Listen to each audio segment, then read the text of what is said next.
যদি জ্বরের ওষুধ খান নাকি আপনারা? আমি বলি জ্বরের ওষুধ কেন খাবেন না, কারণ হলো বডিতে যখন ভাইরাস অ্যাটাক করে, বডি ভাইরাসের বিরুদ্ধে যখন লড়াই করে, তখন বডি ইচ্ছা করে আপনার টেম্পারেচার বাড়ায় রাখে। বেশি টেম্পারেচারে ভাইরাস সুবিধা করতে পারে না।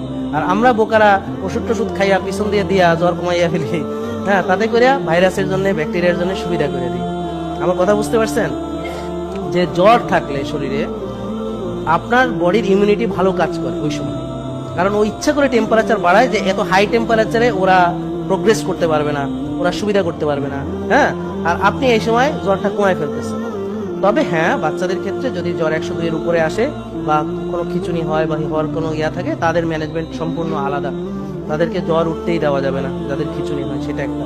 আরেকটা হলো যদি জ্বর অনেক বেশি চলে আসে, কাঁপুনি আসে এবং 103 হয়ে যায়, তখন আপনাকে করতে হবে, কিন্তু ওষুধই খেতে হবে না। আপনি ধরেন স্পঞ্জ করতে পারেন, আপনি ধরেন এটাকে যে হট হালকা